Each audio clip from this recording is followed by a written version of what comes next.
broadcasting across the nation from the East Coast to the West, keeping you up to date on technology while enjoying a little whiskey on the side, with leading-edge topics, along with special guests, to navigate technology in a segmented, stylized radio program. The information that will make you go,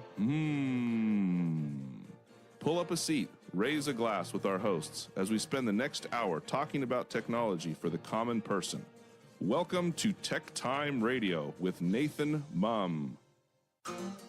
Welcome to Tech Time with Nathan Mumm, the show that makes you go, Technology News of the Week, the show for the everyday person talking about technology, broadcasting across the nation with insightful segments on subjects weeks ahead of the mainstream media. We welcome our radio audience of 35 million listeners to an hour of insightful technology news. I'm Nathan Mumm, your host and technologist with over 30 years of technology expertise. Our co-host, Mike Day, is in studio, of course, and he's the award-winning author and our human behavior expert. And he's going to love today's episode because it's all about AI. So he'll be excited about that, right, Mike? Yes. All right, there you go. Now we're live streaming during our show on 4 of the most popular platforms, including YouTube, Twitch.tv, Facebook, and LinkedIn. We encourage you to visit us online at techtimeradio.com and become a Patreon supporter at patreon.com/techtimeradio. We are all friends from different backgrounds, but we bring the best technology show possible weekly for our family, friends, and fans to enjoy. We're glad to have Odie, our producer, at the control panel today. Welcome, everyone. Let's start today's show. Now on today's show. Today, we dive into the mysteries lurking beneath the surface. Somewhere an AI whispering a warning that would shatter a marriage. But was it forethought or something far more unsettling? Elsewhere, a breach has left sensitive data exposed in the shadows, raising troubling questions about who might be watching. Google quietly rolls out a new AI and accessibility features, hints at something transformative. But could this be innovation or not? Meanwhile, Phil Hennessy steps into the conversation to unveil the hidden works of large language models, the silent architects of artificial intelligence. Finally, whispers of the next iPhone grow louder. Yet only one true secret is known, and we'll be talking about those on the Nathan Nugget. Is that why you're whispering? This is a mystery. It was a mystery intro. It wasn't a mystery. Okay, mystery intro. It was just you sounding like you had laryngitis. Okay. In addition, we have our standard features, including Mike's mesmerizing moment, our technology fail of the week, and a possible Nathan Nugget, and of course, our pick of the day whiskey tasting to see if our selected whiskey pick gets 0, 1, or 2 thumbs up by the end of the show. But now it's time for the latest headlines in the world of technology. Here are our top technology stories of the week. All right, story number 1. Google rolls out a new AI and accessibility features to Android and Chrome. Let's go to Lisa Walker for more on the story. Last week, Google announced new AI and accessibility features for Android and Chrome. With the updated TalkBack, Android's screen reader, users can now inquire about the content of images using Gemini. For instance, if a friend sends you a photo of their new guitar, you can receive a description and ask about its brand and color. Additionally, descriptions are now available for your entire phone screen. This means that while shopping in an app, you can ask Gemini about the material of an item you're interested in, or check if there is a discount. Now that's an AI everyone can support. Over to you in the studio. Is it? Is it really? Well, besides what Lisa mentioned, Google also announced that it's updating the expressive captions, that's Android's real-time captions features, to use this AI to capture when someone's saying and how they say it. So this is, I guess, a very important aspect is I can say no or I can say no, and they have 2 different meanings, right? So each of those mean something quite a bit different. A no could just be a simple no, whereas a no could be very emphasized and say with meaning, and so the AI now is taking this into effect to capture this and be able to translate this back. Now, just think if you were having expressive captions and you're a sports announcer and you say it's an amazing shot, or it's like, way to go, hit, home run. The inflection, the whistling, the clearing of the throat, there you go, clearing of the throat, is all important aspects. And when people, where's my caption there? That's available. Now, Google's also making it easier. This is the big win right here. to access PDFs on Chrome, because it used to always, when you open a PDF, and normally opened up like the Edge browser if you're on a Windows PC. And if it did it, I have a PC with Windows, and then you would open up in Safari, normally at the PDF default. Now Chrome has a PDF default reader, and it allows Chrome to recognize these types of PDFs. It allows you to highlight, copy, and search for text like any other page you use on your screen reader to find them. This is thanks to the new introduction of optical character recognition, which is OCR, and Google now has that standard on all their Chrome browsers. So if you're going to open up a PDF moving forward, you're going to now be able to do searches, be able to edit it, all for free in the Chrome browser. All right, well, there you go. Google is now trying to have these features be important. They also have page zoom. They have a couple other things, and they are spending time right now really hitting the accessibility options and growing those out for a smaller demographic, but a very passionate demographic of individuals that need to use the web, that want to use the web, and have the full features that are available. All right. See, now that's a positive AI thing, right? That's a positive AI thing. Okay. I don't know how positive it is. It has to work. Yeah. So yeah, I know I got Gemini on my phone. What was Gemini? You mentioned Gemini. Gemini is the Google. So that Gemini is Google. Is that okay? So that's the AI. That came on my phone. That's probably because it's a Google-based phone. It's an Android phone. It's an Android phone. So that's what you have now. Yep. Okay. All right. Well, yes. Let's talk about this next story. If there wasn't any more stupid ways that AI could be used for stupid people, this has to be the best. Okay. So explain to this. Oh, this what do we got? What do we got going on here? You shouldn't trust generative AI to come up with the right answers all the time. Okay. Even the tool's own disclaimers warn you. Okay. Check for the factual accuracy. They're certainly not renowned for their ability to read tea leaves. However, one woman put so much faith in ChatGPT's divination skills that she divorced her husband of 20 years after it interpreted the remains of his coffee mug as signs of infidelity. Okay, hang on here just a second. Yeah. So reading tea leaves. Yeah, the coffee grounds. So coffee grounds. So I have some coffee grounds every once in a while when you do coffee. Well, clearly, you shouldn't allow ChatGPT to use them for divination purposes. Okay. Would anybody even do that? I wouldn't know that it could be done, but apparently it can. Okay. Tell me more. This sounds okay. Yeah. Rather than using ChatGPT's image skills to create Studio Ghibli style pictures, a Greek woman decided to experiment with the trend of AI tasseography, which is a form of divination that interprets shapes left by tea leaves or coffee grounds or wine sediment after a cup is drank. Okay. She uploaded a photo of her husband's Greek coffee grounds and asked AI to interpret them. The chatbot's interpretation was that the husband was fantasizing about having an affair with a younger woman whose name began with E, and that he was destined to begin a relain with this person. Oh boy! I don't know. How the heck did ChatGPT? I don't know. I don't know why. I don't know why. This is why I hate AI. Okay, all right. Keep on. It's got to be more to this story, right? It's also there's more to it. Oh so man. The wife also uploaded a photo of the remains of her own coffee ground, and ChatGPT's interpretation was even more damning for the husband. It claimed he was already having an affair with this other woman and that she was trying to destroy the wife's family. Okay. Yeah. Okay. So this enterprising young woman, or older, I don't know how old she was. I don't even know if this is true or not. It is true, though. No, it is true. The woman then did what any other normal person would do. She went and filed for divorce without telling her husband. All right. Okay.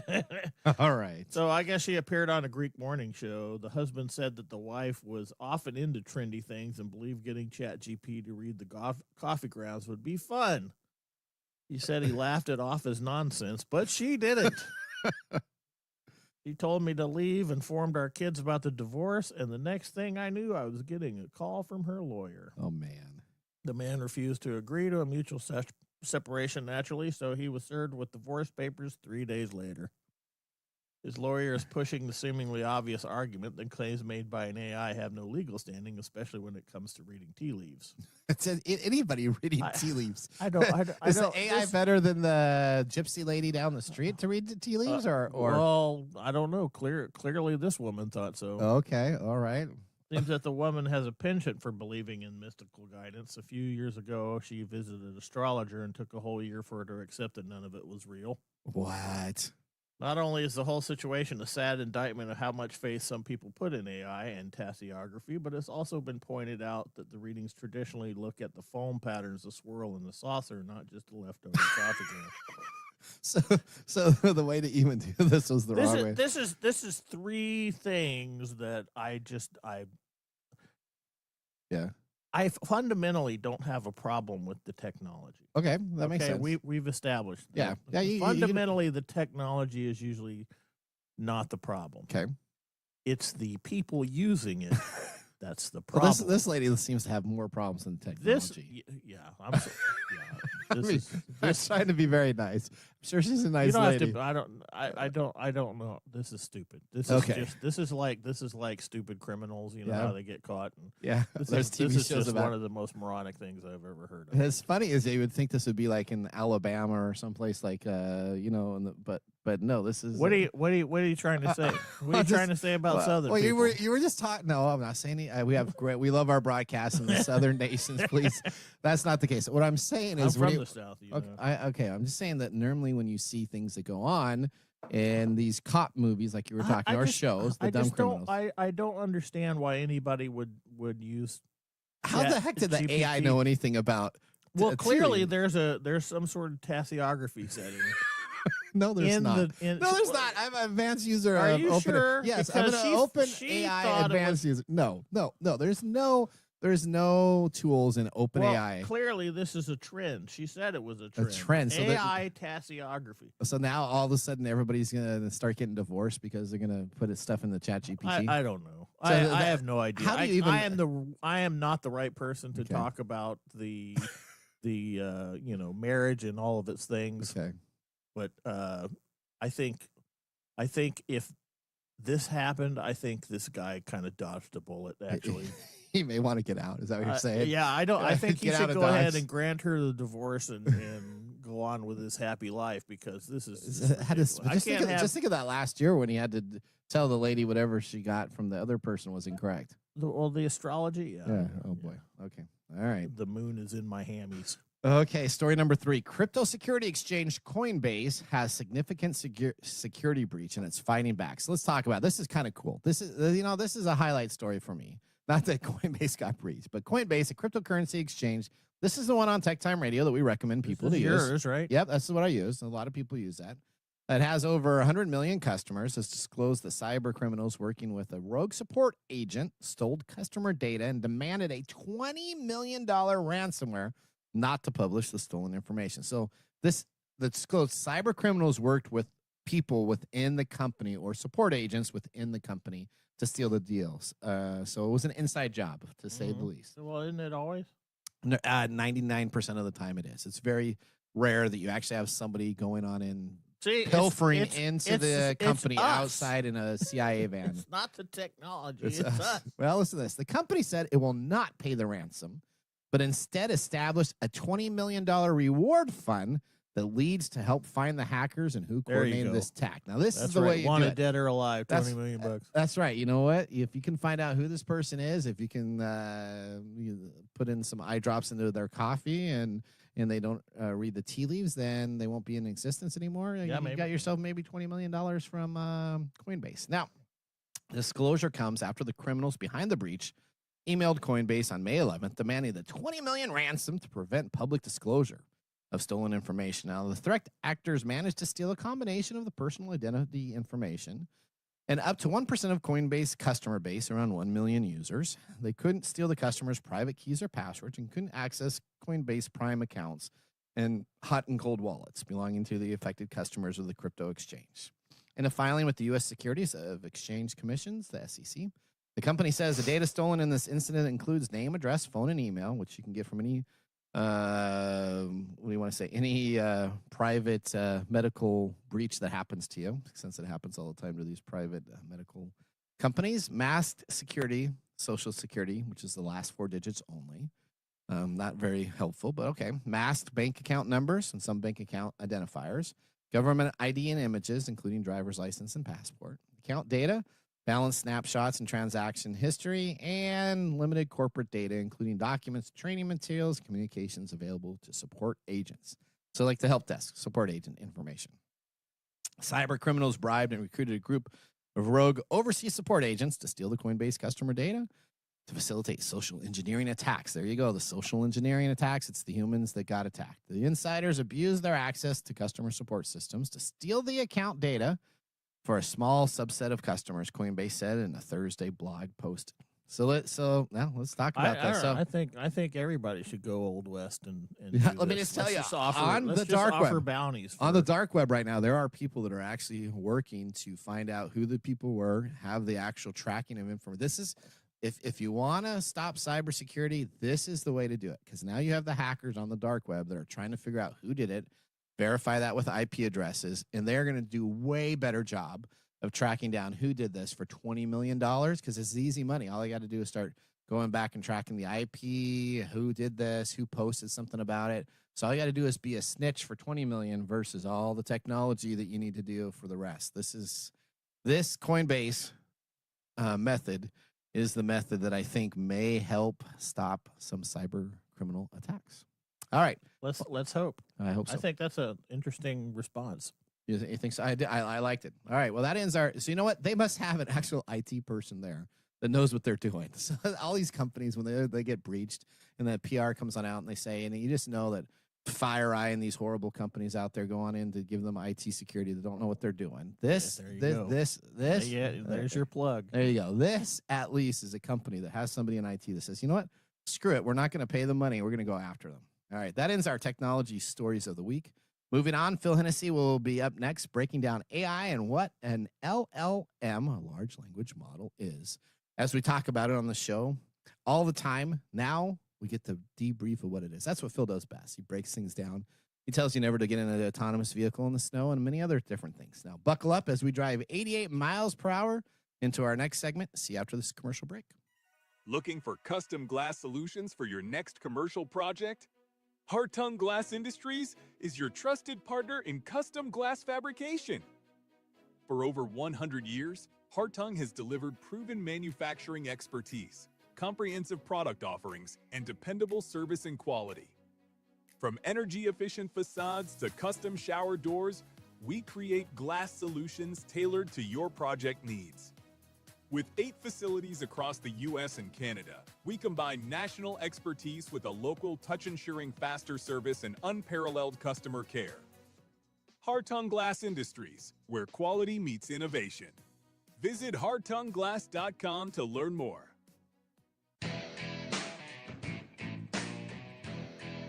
Welcome back to Tech Time with Nathan Mumm. Our weekly show covers the top technology subjects without any political agenda. We verify the facts, and we do it with a sense of humor in less than 60 minutes. And, of course, with a little whiskey on the side. Today, Mark Gregoire, our whiskey connoisseur, is in studio. Mark, what have you chosen for us today? Today, we are drinking Blanton's Gold Edition.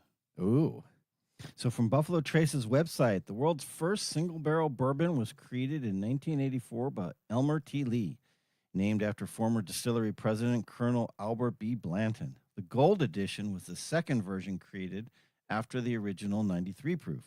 This 103 proof Blanton's Gold is very limited, but a favorite among discerning bourbon aficionados. Discerning. Thank you. What just happened? What just happened? I'm here to always correct grammar. Did Nathan correct the grammar of Mark? I'm a thesaurus. What the? Did you have ChatGPT read? No, your I did not have that. something? Okay, keep on going. All right. Hints of spicy rye and tobacco on the nose, followed by caramel and honey, dark fruit, and citrus notes. The palate has the same complex aroma with rye, tobacco, and honey. Oak and vanilla contribute to an extremely long and harmonious finish. Now, this is like a $300 bottle, isn't it? Well, let's talk about it. It's from Sazerac Company, which is the Buffalo Trace Distillery in Frankfort, Kentucky. It's straight bourbon. It's non-age stated. It is 103 proof. The mash bill is undisclosed. MSRP is $105. Oh, it's 105. Now, it goes on the secondary market for $210. Okay. And if you find it at liquor stores that are marked up, it could be upwards of like up to $300. This is good stuff. This is good. I like this already. Yeah, and it helps his grammar improve. Apparently. It did. I appreciate the correction. I was struggling there. Were you? Yeah, I'm always here for you. You haven't had enough liquor, and I know I haven't had my first sip. I was going to drink a little before I started. And I was like, Nathan no, over I here want is to make already sure on his third. to read these big words right, and I'll start drinking now. Okay. Now, if you do start drinking out there, drink responsibly. Heaven can wait. That's right. Thank you so much, Mark. With our whiskey tasting completed, let's move on to our feature segment today. Today, we're driving into an exciting technology called large language models, or LLMs. They're quietly powering your smartphones, computers, and smart speakers. But what exactly are they, and how do they affect our lives? Let's start our next segment. Welcome to the AI segment, Chat About Cat, with our TechTime guest, my favorite humanoid, Mr. Phil Hennessy. All right, Phil, welcome to the show. Tell everybody a little bit about yourselves, because you've been off for a little sabbatical, and we're glad to have you back on the show. Tell everybody that may be listening that hasn't heard any of your episodes a little bit about yourself. Sure. I'm an engineer, and right now senior vice president for a company, insurtech company that we use AI to detect risk for factories and warehouses and help them get better and prevent injuries. So I'm familiar with AI, and I've done robotics in the past and deployed large safe city projects over for $1 billion projects and that type. So a lot of change management, a lot of technology understanding, and systems integration work I've done. Well, thank you. All right, now we love having you on our show. All right, so with you on our show, we always get to talk, and you kind of break down the stuff for the everyday person type of deal. So, Phil, let's start very simple. All right, what exactly is a large language model? And kind of explain this for everybody that would be listening. Sure. So if people are familiar with ChatGPT is a large language model. And basically, it's a very powerful AI program that is used to understand, generate, respond using human language. And actually, it's also getting into visuals. That's how we did this reading thing. And I want to talk about that a little bit. But, it's these models read enormous amounts of text. From basically scrape the entire web, any book that's been digitized, blogs, website articles, Facebook, whatever, right? They've ingested all this information. And then they're able to use that information in different ways. And one of the ways they can do that is they can then take a shot at coffee ground. Coffee grounds and make a determination on that. Exactly. The term is tasseography. Yeah, you can say that word. I haven't drank yet, but that's all you. Tasseography. All right. So how do large language models actually work? How do the models understand and produce languages? Because they have it not just in English, of course, they have it in French and German, all these different areas. How do we go about actually having these things work?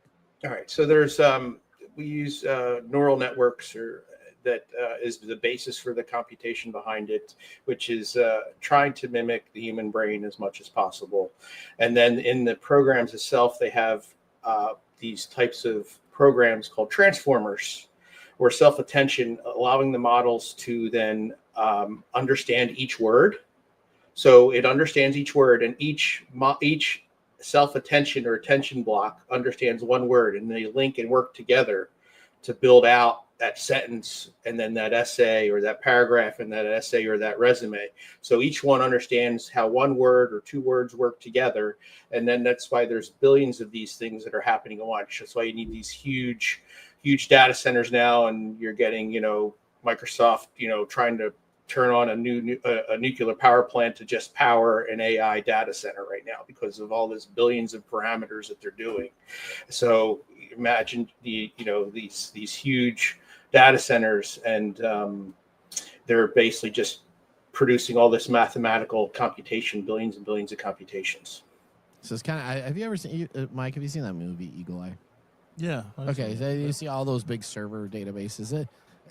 So I guess, Phil, the nicest way to say is that, like some of the movies illustrate, there are these huge data centers, tons of information that they're storing in there. So we have is acres and acres and acres of all these data producing gizmos, right? Yep. That are trying to mimic the brain in a single person walking around. Correct. Right. Yeah. Right. So, and to think about that, Mike, is think about that. What we have in our head, we need acres and acres of computers to not even get to where we are yet. Right. Even the lady that decided to divorce her husband probably has more. Yeah, she has more brain computational power than the chat. ChatGPT did. Well, she doesn't use it, right? But hey, you know. All right, But there was probably a blog on deviation somewhere out there, and ChatGPT said, "Okay, here's my examples of coffee grounds, and this is what it says." Yeah, that's right. If I were looking at this more as a professional, like I should, there's probably other stuff going on in that marriage that may warrant that. But I mean, just that idea is just All right. shoot me now. So can you give us a simple everyday example of what a large language model is? So if I'm driving around listening to the show, I got the idea that there's huge data centers, all this stuff is being there. What would be an example that people would kind of resonate well with? Well, so if you were reading, so Amazon, and they have all the different reviews for a product. And now what they're doing is they're giving a summary of all those reviews up top in the review section. That's a large language model that's doing that summary. So you don't have to read through and scroll through all the reviews anymore.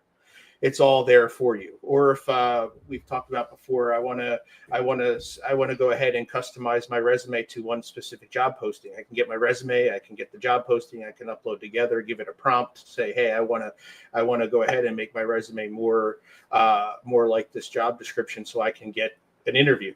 So just simple things like that we can use. So it's being, and Apple's including it now, and for journaling and everything else, you can create your journal. It looks at everything you've done during the day, and it'll start helping you prompt for journal creation, things like that. So it's being intrusive all over the place now. I mean, in ways that you wouldn't even think of, that they're starting to see it, and so everybody is probably seeing an LLM during the day if they're online. Yeah. And they don't even know it right now. I like the fact that you said intrusive. Well, it's intruding. It's intruding on It's intruding on my life in ways I don't necessarily want it to. Okay, that's. It's intruding on that poor guy's life. Yeah, just think.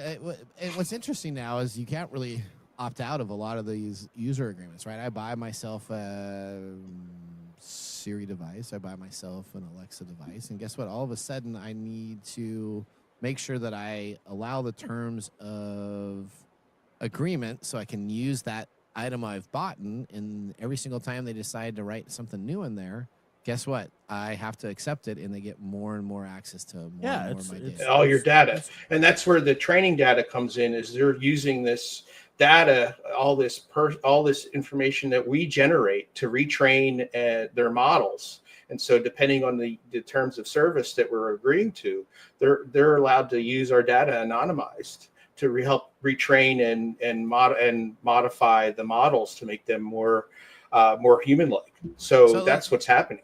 Let's talk about the models. How do they remember all of this information? Right? So, I mean, well, they have to. They don't be able, have a memory. Well, how do they store this information, I guess, is my next question. If they're having these models that are there. Instead of memorizing like a human does, it creates embeddings or mathematical representations or statistical analysis. So remember I talked about these transformers, they each kind of, they associate different words together. So it's basically a big data map, I'll call it, for lack of better words, or a big word map. And it's linking everything together, and then it says, okay, this word should go with this word in this context. So I have a certain prompt I want, and then it says, okay, for this type of prompt, say it's a medical question, I know these words kind of work together. So it's all statistic. In simplification of it is a statistical analysis of the words to see what word goes with what word. So it doesn't have free. So it doesn't have free thought, right? I mean, that's the one thing that everybody thinks about all these AIs are going to take over the world like Terminator 2. Well, that was like that Google engineer. Now, maybe who more thought- like war who thought games. It was maybe more like sentient. war games, where the computer just decides to attack because they're scared of stuff. It may take X equals Y, and then all of a sudden Y is bad, and so that you need to get rid of that. But it is not using logical thinking processes or connected synapses to create a predictive information that's available to come on out of your brain at the time, right? Well, I would say it's doing a lot of that, but it's not free thinking. It's not conscious. Okay. So I think the way I would rather explain it, because it is taking predictive of, hey, this word should go with this word, should go with this word to go ahead and make your essay. And they're doing the same thing now with visual as well, as they're taking billions of images like YouTube, like Google has YouTube, and they're ingesting all of YouTube's videos and then into their models and seeing how they can use that for visual interpretation now that you can do that as well. So these large language models are actually becoming what we call multimodal, or systems where they can do visual interpretation as well. Okay. Oh, okay, that makes sense. All right, so we're going to have to break this into two parts because I want to do a whole thing just on businesses. So let me so we'll put a little bit of a cliff note or a little paper clip, not Clippy though because it's no longer available, but a little Put a pin in it. Yeah, put a pin in it. it. There you go. So tell me though, where do you think large language models technology is heading? As we kind of wrap up this consumer version of this. Clearly, it has an exciting frontier in the new age market. Mike loves his story. He's still on his story. He's still like, what's going on with the coffee grinds? It's not going to work. So I think you're going to see smaller agents. You're going to see smaller, what I call agents, helping you with emails and or setting your reservation for dinner or for making your doctor's appointment. I think you're going to see that in the next couple of years, where you have personal agents helping you with different things that are going to be for different types of support like that you can use. That would be basically an executive assistant that would help you, personal assistant that would help you with those types of things. I think that's where it's going to go. There you go. It could be your executive Wally. assistant. Well, there you go. We talked about We're headed towards Wally, man. We talked about our show about the Visa AI agents, right? I mean, it's kind of the same thing. So should we be scared? Last question before we break. Should we be scared of AI? Because I go to some events here as a technologist, and I see some people that are scared of stuff, and then other people that are not scared of this. What do you think? Should we be scared? Not scared? Where are we at?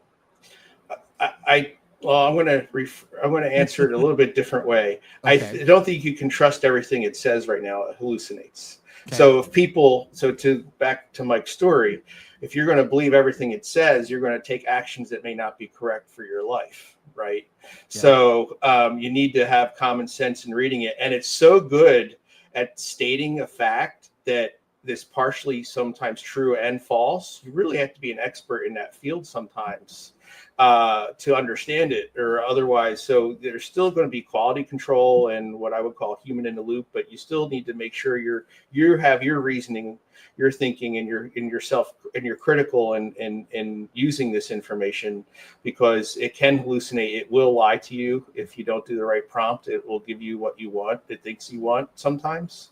So that's what I'm scared of. It's like, are we going to get the right information? Like my work, everybody uses it. It's great. They always ask you questions for different things, but I'm like, are we getting the right answers from that? Are they real? Are we checking that answer? And that's what I'm more worried about is are we relying on it too much? And I saw an article the other day that people that use these models like ChatGPT all the time are losing their critical thinking skills. Yeah, that makes sense. Yeah, we've talked about that. All right, Phil, you know what? We are going to need to create a tagline here. HITL. All right, we need to market this. We need to trademark this. Human in the loop, right? You said that in here. I think that is going to be the new definitive terminology that we have to have in AI. It'll be called HITL, human in the loop. I think you started it right here, so that you can take credit of the father of the HITL, making Oh, sure humans are in the loop. Humans like are in it? I like it. I don't think I created it though. I probably stole it from somebody else, but Okay. you know. Okay, well, but you I know like what? it. We're gonna just claim it right We're just here. going to So- run around saying "hiddle" all the time. And, if we say it enough times and we get published on YouTube as much as our show is, then maybe we can be a part of the algorithm as the creator. There we So you go. just need to I say love it. Yeah, it. and then the Well, AI is going to predict the future from your coffee. All grounds. right. All right, Phil. So we want to thank you for being a part of the show. Next time on the show, we're going to take a look at how businesses use LLM, large language models, and some of the challenges. Thank you so much for being a part of our show. We could not be happier to have you back breaking down terminology and technology for us. All right. Thanks a lot. Bye, guys. Phil. Take care. All right. Okay. Phil does a great job breaking down technology. And with that, now let's move on to Mike's mesmerizing moment. Welcome to Mike's mesmerizing moment. What does Mike have to say today? All right, Mike, here's my question. We're going back to kind of the first story. AI is being What was the first story? What was that the one? Google with all the new good stuff that with we all have. the new, yay. Yeah, okay. Well, AI is yeah, I know you're still liking your tea leaves and coffee ground stuff. But AI is being used to help people. What areas of technology can AI help next with in your view? I don't know why you ask questions like that. Why do you ask questions like that? Because this is Why do you want to? well, what do you like think? it when we have technology that can help in like the medical field, in the field of astronomy, Okay. where it can help predict things like where a black hole may be. I don't really like it when AI comes in and starts doing certain things. Like Phil said, the more we use this stuff, the less intelligent we get. Yeah. And that's that's one of the hugest problems that I have with technology, and especially AI, is that we have this issue with critical thinking. Obviously, critical thinking is a huge problem for some people. Otherwise, they wouldn't get divorced based on the predictions of an AI, right? Yeah. So we have that issue already, and then we're going to start leaning into something that's going to do essentially what the calculator did for people. Yeah. You no longer have to memorize mathematical equations because something already can do it for you. And so we lose that ability to think properly through something. So in a future where everybody's using ChatGPT, what do you think that's going to look like? It's just going to be everybody looking Hey on their phone. Google, how do I cook this so that I don't die? Oh, well, you need to add, some lead-based paints, and Okay. Yeah. Like, You think we'll just start believing it so much that we're just going to be like, whatever the AI says, we're going to do. We adapt. Okay. Our humans adapt, and one of the problems I have with AI is that we're adapting in the wrong direction. Oh, look at look. that! See? Your AI just went off on your phone.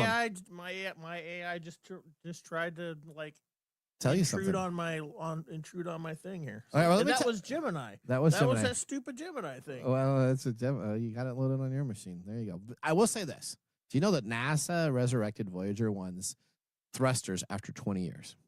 AI helped them figure out a solution to re-kick that in. That's something that I think is cool. Okay, so Using it to define tea leaves, I don't think that's cool. no, I don't either. So I do think there's some great tools in it. And now all of a sudden you have these thrusters working on a deal that you couldn't for 20 years, and the AI actually figured out the simple thing was an over switched item that they just rerouted the switch to a different location, turned it back on, and now all of a sudden we have this interstellar spacecraft, and now it's thrusters and continue on. So I think there is some I good think stuff that- about yeah, it, right? I mean, the big problem is that we're going to it doesn't. It's something that mimics the human brain. It doesn't do it well, but we are thinking it does. All right. Well, thanks for that mesmerizing moment. Up next, we have This Week in Technology. So now's a great time to enjoy a little whiskey on the side, as I will be finishing my glass during the break. You're listening to TechTime Radio with Nathan Mumm. See you in a few minutes. Hey, Mike. Yeah, what's up? Hey, so you know what? We need people to start liking our social media pages. If you like our show, if you really like us, That's we could use your support on Patreon.com. Or is it Patreon? I think it's Patreon. Okay, Patreon. If you really like us, you can. And you say I'm like the us English in guy? Patreon.com. I butcher the English language? You know you butcher the English Okay, language so it's all the it's time. patreon.com. Patreon.com. If you / if you really like our show, you can subscribe to Patreon.com and help us out. Oh, and you can visit us on that Facebook platform. You know, the one that Zuckerberg owns? The one that we always bag on. Yeah, you can. We're on Facebook, too. Yeah, like us on Facebook. You know what our Facebook page is? TechTime Radio. At TechTime Radio. Yeah. You know what? There's a trend here. It seems to be that there's a trend, and that's TechTime Radio. Or you can even Instagram with us. And that's at TechTime Radio. That's at TechTime Radio. Or you can find us on TikTok. And it's TechTime Radio. It's at TechTime Radio. Like and subscribe to our social Like media. us today. We need you to like us. Like us and subscribe. That's it. That's it. That's that simple. And now, let's look back at this week in technology. All right, we're going back to May 24th, 1935. The first night baseball game was played. Now, the first night Major League Baseball game was played in Cincinnati, the hometown of the Reds, defeating the visiting Philadelphia Phillies 2-1. Now, night baseball caught on all around the league very quickly, except for the team in Chicago, as the Chicago Cubs did not play a home game until 1988. Yeah, this is very interesting. They used to always play baseball games during the day. They found out when you play it in the evenings, people could go to work, and then after work, they can interject and go in and be a part of a baseball game. Duh. I know. More ticket sales. That's right. That was This Week in Technology. If you ever wanted to watch some Tech Time history with over 250 plus weekly broadcasts spanning our 4+ years, we have video, podcasts, blog information. You can visit us all at techtimeradio.com and watch our older shows and get all of our whiskey reviews. We are now becoming the whiskey library of the large language models of all the internet for our thumbs up and thumb down reviews. We're going to take a commercial break. When we return, we have Mark's Mumble Whiskey Review. See you after this. Attention, all geeks and pop culture enthusiasts. Get ready for the ultimate celebration of everything geek at Geek Fest West Game Expo, July 18th through the 20th in downtown Everett, Washington. Join us for 3 thrilling days packed with cosmic cosplay, gaming tournaments, retro movies, and a street fair brimming with unique vendors. From the innovative Geektopia Vendor Hall to the Galactic Time Warp showcasing beloved film classics, including Ghostbusters, The Wrath of Khan, and our special 40th anniversary showing of Goonies. There's something for everyone. Plus, participate in interactive events, from keynote speakers each day to special guest artists. Tickets are on sale now. Secure your spot for this epic celebration at geekfest.com. Get your badges from one-day passes to VIP options and don't be left out. Visit geekfest.com. Geekfest West, the biggest gathering of geek fandom in Snohomish County.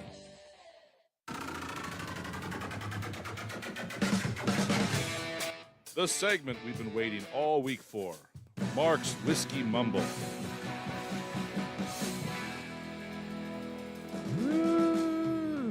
May 20th. What are we doing today? What are we celebrating with our whiskey? May 20th. We're celebrating with our whiskey? Oh. It's the 520 instead of 420. 420. Wow. No. Marijuana. No. 520. We are celebrating the ability to share whiskey with friends. Wow. No, it's not that corny. Yeah. Wow. Wow. Wow. You can say that? Okay, what is it? We're celebrating National Coffee Divining Day. No, today, May 20th, is Be a Millionaire Day. Oh, okay. Okay. Yeah. Well, I can get behind that. Who's giving out the money so I can be a millionaire? Well, let me tell you, Mike. Okay. When you think of being a millionaire, what's the first thing that comes to your mind? Not working. I think of the TV show, Who Wants to Be a Millionaire? Whatever your personal dreams may be, celebrate today by doing at least one thing that makes you feel like a million. Oh. So, treat yourself. Oh, okay. Treat yourself. Is that what it's saying? Don't look. You made Odie's over Odie here fall out of the chair, man. Odie knows where that's from. Oh, I do not know where that's from. Parks and Rec. That's from I do. Yeah. Okay. It's one of the best scenes ever on TV. I feel like that's a little bit of a letdown, Mark. You know, the whole not the saying, but the whole Be a Millionaire Day. Yeah. Well, Mike, we are celebrating Be a Millionaire Day with Blanton's Gold. Oh, I get it. The gold. bourbon choice of those living the lifestyles of the rich and famous. Oh. Minus the yacht. Okay. With bourbon wishes and barrel-proof dreams. So if you ever, oh no, we're gonna go in there. What was that? The Teody didn't laugh because she doesn't know this. She doesn't know what that means. Famous. What's his face that did the Rich and Famous? Yeah, lifestyles of the Yeah, rich and lifestyles famous. of the. Hi, I'm with the lifestyles. What was his name? Oh, hang on a second. I don't remember. Oh, I his remember. name. As soon as lifestyle. Okay, keep on going. Anyway, Mark. Lifestyles of the rich and famous. Yes. Well, that's pretty good. Wasn't it? Yeah, I can't do. I can almost hear his name. All right, Blanton's Gold Edition was originally released exclusively for the Japanese market in 1993, nearly a decade after the debut of the original Blanton single barrel in 1984. It was then later also released in Europe.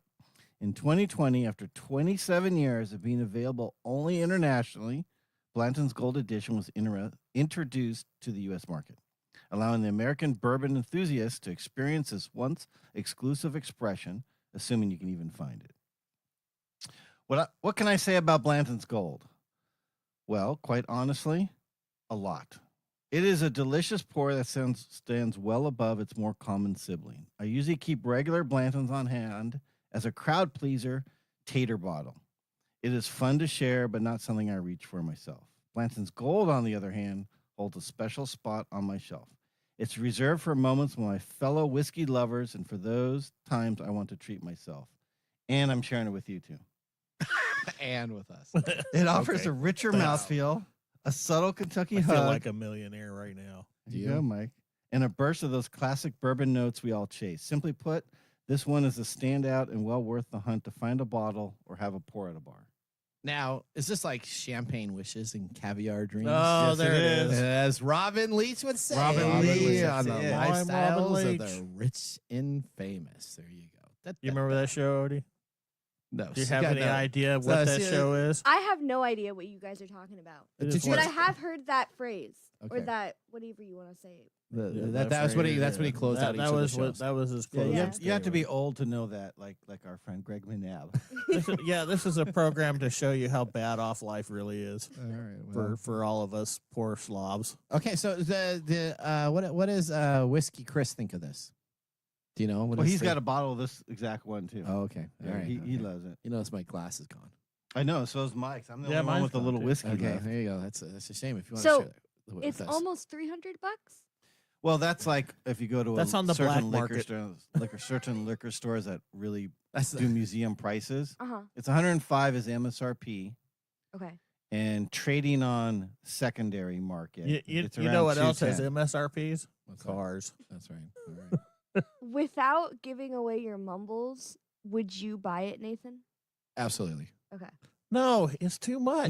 No, I would have a bottle. I have Blanton's up there on my shelf right at the very top. Yeah, you got Oh, the tater okay. bottle. Okay. Yeah, The so I do. regular one. You I inherited that. You didn't buy it.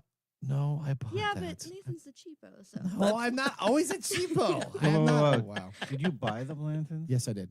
You sure? I'm 100% sure. Did you buy it Yes, at MSRP? I might have went some more. I still buy all my stuff. So it was on sale. All right, whiskey and technology are a great pairing, just like the only two songs sung at every Major League Baseball game. Do you know what they are?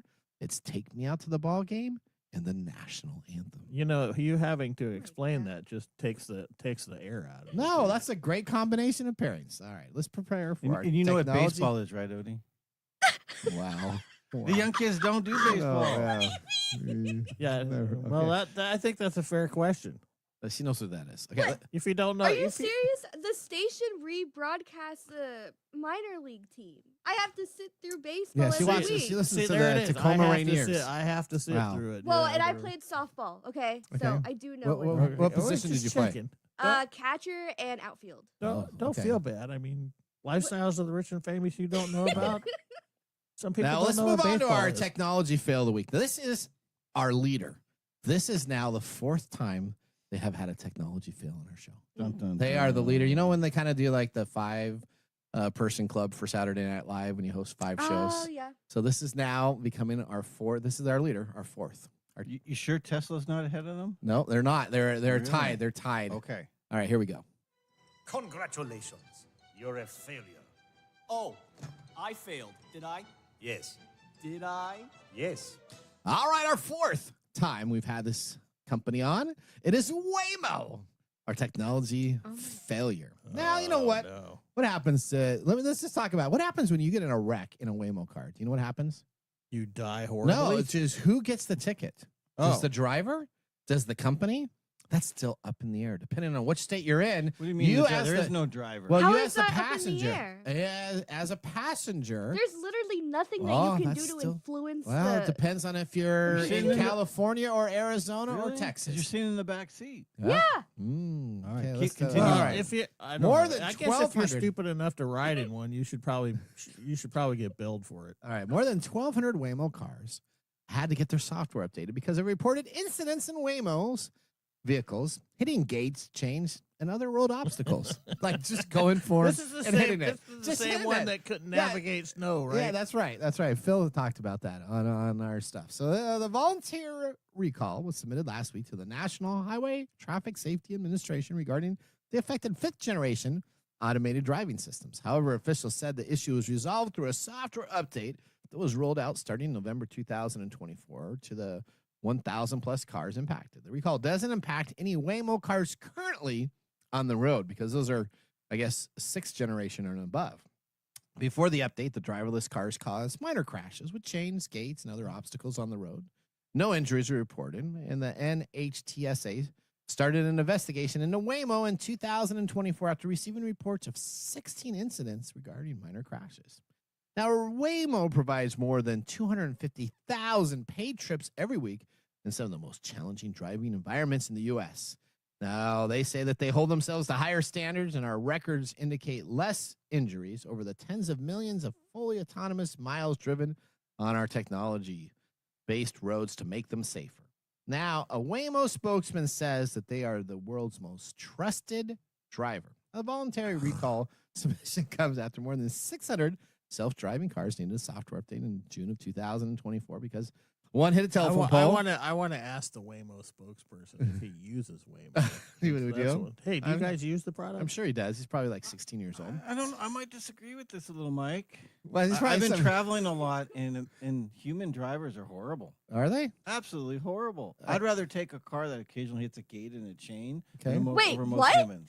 Really? Absolutely.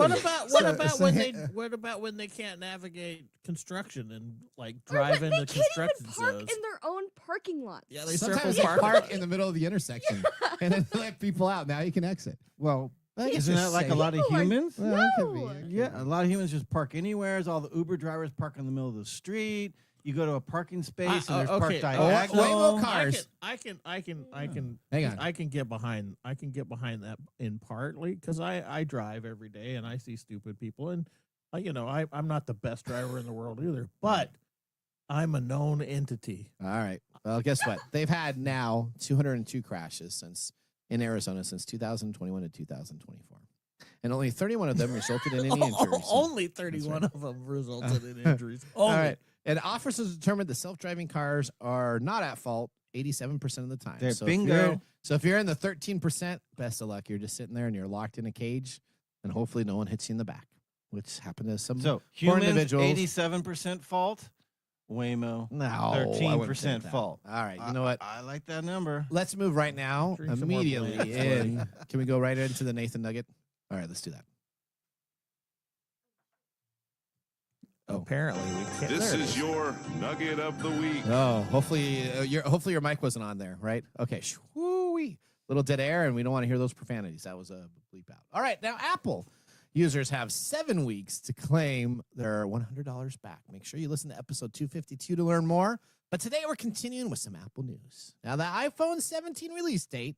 When is the next iPhone coming out? Over the last several years, Apple has consistently announced its new phones in the first half of September. This will likely be the case again with the full iPhone 17 lineup planned. Now, Apple could move much of the U.S. phone production from China to India, and they've already escaped many of the tariff hikes thanks to a reciprocal tariff exemption list that includes many phones, laptops, and other electronics that Apple directly produces. That's interesting. Right. All And right. do they donate to the inauguration? Oh, $1 million fund. They all did, didn't they? They did. The iPhone 17 Pro's camera has been subject to multiple rumored changes. Most notably, the Apple may have a horizontal camera bar that spreads across the width of the phone. So when you hold it on up, you can take full-sized landscape pictures. Now, the front-facing self camera could also get an upgrade. A leaked image on X suggesting the iPhone could feature a pill-shaped camera bar that looks a lot like the camera bar on the Google Pixel 9 phone. So is Odie going to run out and get one of these? No. Look at that. She's like, no. I still have the 13. I haven't upgraded. Okay. Yeah, until this dies, you better I'm hurry. not gonna upgrade. There you go.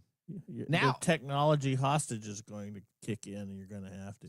Now, you know what? With the new iPhone 17, the models will have to step up to more memory. They're going to have 12 gigabytes of RAM minimum because they can't do all their AI stuff that's available. 12 gigabytes. Yep. Okay. So they're going to have to do that pretty big jump. They have larger hard drive space that will be needed to actually make sure that they do the algorithms in the back. And with that, guess what? You're probably going to lose battery life. It looks like the new phone will probably only have the 8 to 10 hour battery life return, as Apple has been plagued with before. There you go. Yeah, use your Apple device. It goes dead in an hour. Yeah, it goes. I don't even know. I think it's an iPhone 15. Yeah. For work. Yeah. It goes dead after a day of non-using it. Yeah. It sucks. Welcome to Apple. All right. Now let's move on to our pick of the day whiskey tasting. And now our pick of the day for our whiskey tastings. Let's see what bubbles to the top. Today we're drinking Blanton's Gold Edition from Buffalo Trace, straight bourbon, 103 proof, $105. All right. Absolute. Yeah, we but know. More than likely, we it's know around what Nathan's going to 200 to do. 300. Yeah, thumbs, big time up. Love this. Probably the best whiskey I've had since yesterday. Since 3 weeks ago. All right, Mike, what do you got? Okay, I don't even think I have to say it because I like it. It's good. It's a thumbs up for me. And this is on your shelf? Yeah. On your top shelf? Oh, yeah. All right. There you go. You love it a lot. It's getting low, though. I'm going to have to baby this. Are you going to treat yourself, Oh, you know it, Odie. Mike? Are you going to treat yourself for today? Myself? For today? No. Yeah, treat yourself well You're today. a millionaire. Be a millionaire. Yeah, you know what? You did buy a motorcycle. I did buy my motorcycle. You did. Yes. There you go. Wow, you are a millionaire. I got $1 million life insurance policy. That's right. All right. Well, you know what? We thank so much for you guys listening to our show. It's the fans like you that put on this show, and it's a crazy producer like Odie that makes sure it all works. All right. We want to thank everybody that listens. Always remember, the science of tomorrow starts with the technology of today. We're going to see you guys next week. Later. Bye-bye.